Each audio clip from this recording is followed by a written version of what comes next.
You ټکی مې پرور ولې واوري چې دوه شیونه دي چې هغه به د قیامت په ورځ بالکل نه بخلې کی. یو پردې مال چې تا په ظلم او په جبر باندې خوړلې وي دا به نه بخلې کی. او یو غرور تکبر ځان ته زویل دا به نه بخلې کی.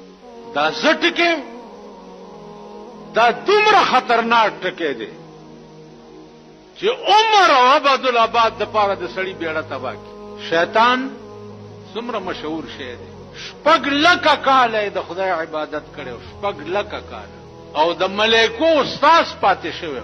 یو ټکی وکړو چې حضرت آدم علیه السلام لاش تیار شو او ملائکو ته حکم شو چې سجده ورته وکړي، نو تمام ملائکه ورته په سجده پریوته الا